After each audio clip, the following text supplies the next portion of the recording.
People are traveling through the country and they hear about it and they just come by and that's all they want to see.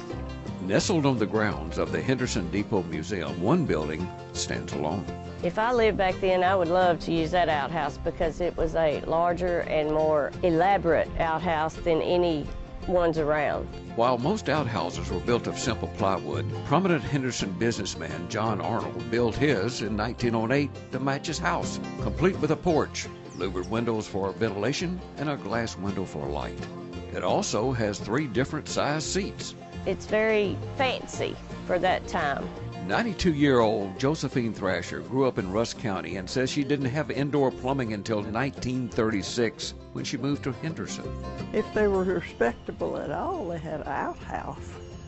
Even if they lived in a poor old shack, they had an outhouse. I was raised in rural Arkansas, and until the age of 13, I used an outhouse. But it was not near as fancy as this one. In 1984, Rusk County requested a Texas historical marker. They said that the Arnold Courthouse would receive the marker. They didn't realize that we really wanted a marker for an outhouse, not a courthouse. Thousands of visitors, especially children, have lots of questions. Ask what the corn cobs are for or the magazine and you tell them toilet paper and they really just get turned off and you explain to them that, aren't you glad you live in today's time?